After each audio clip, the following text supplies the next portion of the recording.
राष्ट्रीय राजधानी दिल्ली में भाजपा के नवनिर्वाचित विधायकों की बैठक बुधवार को हो रही है, जिसमें विधायक दल के नेता का चुनाव किया जाएगा। इसके बाद पार्टी नेता उपराज्यपाल वीके सक्सेना से मिलकर सरकार के गठन का दावा पेश करेंगे और 20 फरवरी को रामलीला मैदान में नई सरकार का शपथ ग्रहण होगा। सीएम पद के लिए अभी भी सस्पेंस जारी है। सरकार की कमान किसके हाथ होगी, इसका खुलासा मध्य प्रदेश, राजस्थान और छत्तीसगढ़ की तर्ज पर विधायक दल की बैठक में ही होगा। भाजपा के सूत्रों ने बताया कि नई सरकार के गठन की तैयारी पूरी कर ली गई है। शपथ ग्रहण की तारीख और जगह को लेकर मेहमानों की सूची को भी अंतिम रूप दे दिया गया है।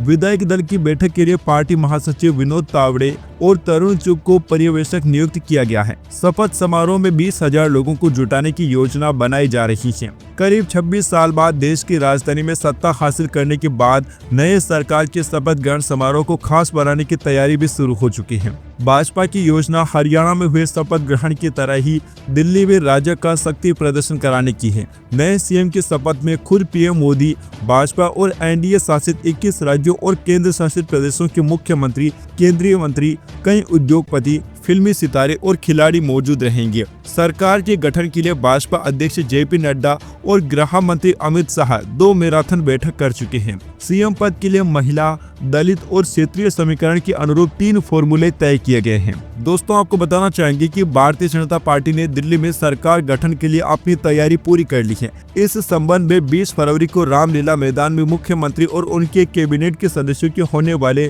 शपथ ग्रहण समारोह के लिए भाजपा के वरिष्ठ नेताओं ने पूरा प्लान तैयार किया है। भाजपा के वरिष्ठ नेता और शपथ ग्रहण समारोह के इंचार्ज विनोद तावड़े और तरुण चुग ने प्रदेश भाजपा के अध्यक्ष वीरेंद्र सचदेवा और अन्य पदाधिकारियों के साथ बैठक में शपथ ग्रहण समारोह की सीटिंग अरेंजमेंट, गेस्ट लिस्ट और अन्य व्यवस्थाओं को फाइनल किया। भाजपा के लिए यह एक ऐतिहासिक अवसर है, क्योंकि 27 सालों बाद उसे दिल्ली में सरकार बनाने का मौका मिला है।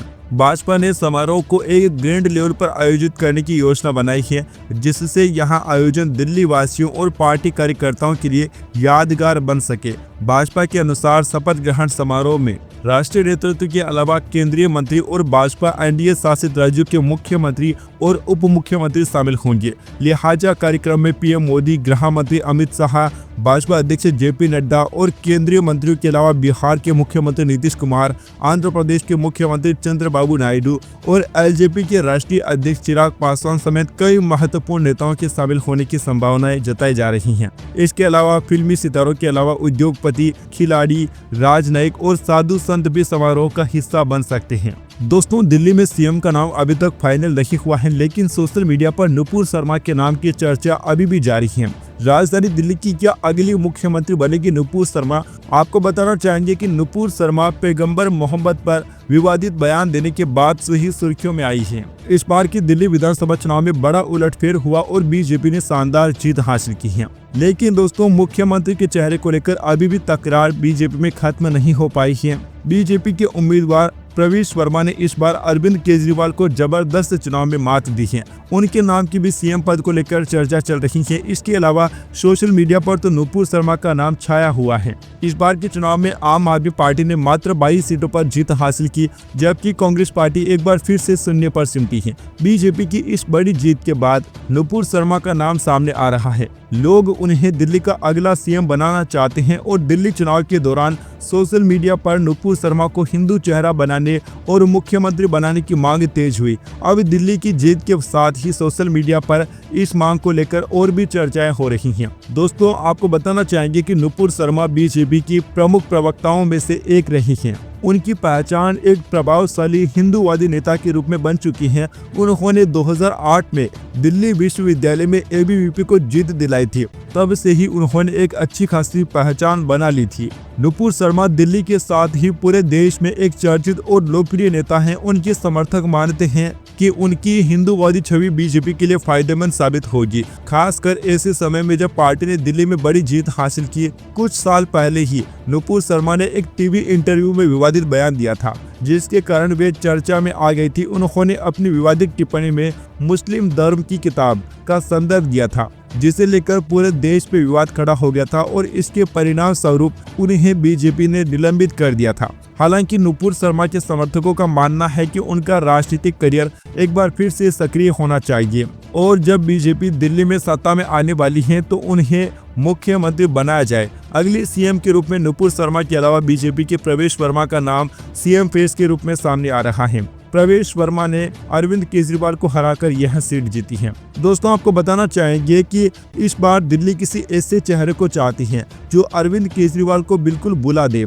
यानी कि अरविंद केजरीवाल से मजबूत नेता बीजेपी दिल्ली में चाहती है। खबर ये भी है कि दिल्ली में बीजेपी सीएम योगी जैसा दाकड़ नेता चाहती है जो कि पहले वाले जितने भी मुख्यमंत्री हैं उनको बिल्कुल बुलाने में दिल्ली वासियों की मदद कर सके। महिला वर्ग आज देश में बड़ा वोट बैंक बन चुका है। पीएम मोदी पहले ही महिला बिल के जरिए इस वर्ग को साधने की बड़ी कोशिश कर चुके हैं। एनडीए शासित 20 राज्यों में कोई भी महिला मुख्यमंत्री नहीं है। ऐसे में बीजेपी किसी महिला को आगे करके देश में बड़ा संदेश दे सकती है। फिलहाल विधायक दल की बैठक में तय होने वाला है। दोस्तों, दिल्ली विधानसभा चुनाव का रिजल्ट आए 10 दिन हो चुके हैं, लेकिन सीएम पद पर अभी भी सस्पेंस है और तस्वीर साफ नहीं हो पाई है। कभी प्रवेश वर्मा का नाम उछलता है, कभी मनोज तिवारी का नाम उछलता है, लेकिन दोस्तों भाजपा किसी सांसद को तो तोड़ने वाली नहीं है। जैसा कि आप लोग दोस्तों जानते हैं कि एनडीए की सरकार 2 नेताओं पर टिकी हुई है, एक नीतीश कुमार, एक चंद्रबाबू नायडू।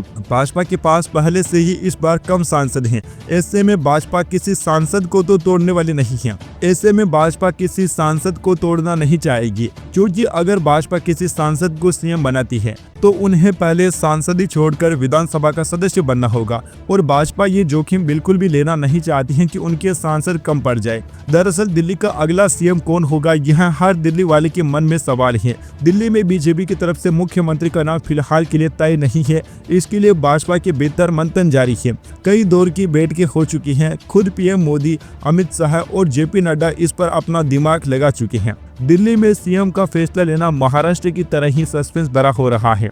जैसे महाराष्ट्र में बहुत सोच समझकर भाजपा ने 12 दिन के बाद सीएम का नाम का ऐलान किया था, भाजपा इस बार भी वही रणनीति अपना रही है। भाजपा सीएम चुनने में हर समीकरण को साधना चाहती है। सीएम फेस चुनने में भाजपा सियासी नफा नुकसान भी देख रही है। भाजपा दिल्ली से ही कई राज्यों को साधना चाहती है। उसकी नज़र आगामी विधानसभा चुनाव पर है, मसलन बिहार, पश्चिम बंगाल और पंजाब। भाजपा चाहती है कि ऐसे चेहरे को बनाया जाए जो भविष्य में उनके सभी सियासी समीकरणों पर फिट बैठ जाए, साथ ही उसका लाभ आने वाले चुनाव में मिले। इतना ही नहीं, भाजपा क्योंकि 27 साल बाद दिल्ली की सत्ता में आई है, ऐसे में वह अरविंद केजरीवाल की आम आदमी पार्टी को एक भी मौका नहीं देना चाहती है। इसलिए भाजपा बहुत सोच समझकर और सबसे राय मशवरा करके सीएम का ऐलान करेगी। दिल्ली सीएम की रेस में 9 नाम ऐसे हैं जिन पर भाजपा विचार कर रही है। प्रवेश वर्मा, वीरेंद्र सचदेवा, मनोज तिवारी, रेखा शर्मा, मोहन सिंह बिष्ट, विजेंद्र गुप्ता, सतीश उपाध्याय और मनजिंदर सिंह सिरसा। इनमें से रेस में सबसे आगे प्रवेश वर्मा चल रहे हैं और वीरेंद्र सचदेवा चल रहे हैं। इनके नाम के पीछे इनका वोट बैंक है। अब भाजपा यहाँ विचार करेगी कि उसके लिए पूर्वांचल वोटर ज्यादा अहमियत रखते हैं या फिर जाट या फिर पंजाबी सिख। सभी समीकरणों को देखकर ही भाजपा अपने सीएम कैंडिडेट का ऐलान करेगी। हालांकि भाजपा सरप्राइज करने में माहिर खिलाड़ी है।